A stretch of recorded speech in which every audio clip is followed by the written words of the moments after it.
Bahagi na ng kabuhayan ng higit 200 pamilya ng katutubong Aita sa Porac, Pampanga ang pagtitinda ng kanilang agricultural products. Kabilang na riyan ang kamote, gabi at mais.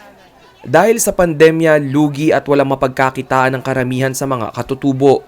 Kaya naman ngayong unti-unti nang lumuluwag ang restriksyon, nais nila makapagbentang muli sa kapatagan. Malaking pabor sa kanila ang pagkakaroon ng maayos na kalsada. Para yung produkto hindi kami mahirapan na pagbaba ng aming produkto. Wala rin umano silang kakayanan na makabili ng disente at maayos na sasakyan para sa transportasyon ng kanilang mga ani. Kaya kailangan din namin po yung sariling service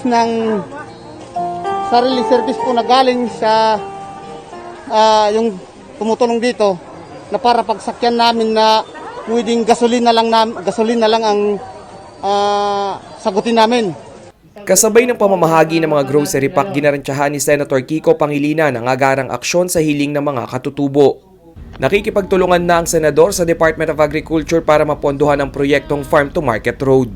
Kakausapin ko si Secretary Willie Dar dahil sa ilalim ng Department of Agriculture ang Farm to Market Roads.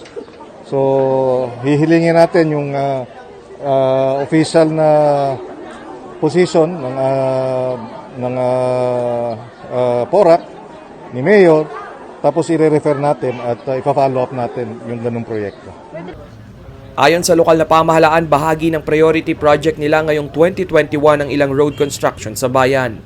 Bukod sa transportasyon ng mga kalakal na mga katutubo, magbibigay rin ito ng bagong trabaho sa pamamagitan ng turismo. Actually, marami pa po talagang hindi nakasemento dito sa ating ancestral domain, sa ating kabundukan, na magiging source of tourism pag nagawa yung mga daan po dito sa atin. Uunahin muna raw ng Porac LGU ang plano para sa COVID-19 vaccination. Kabilang din ang mga katutubong Aita sa listahan ng mga priority recipient. Riniel Pawid, SEAL TV News.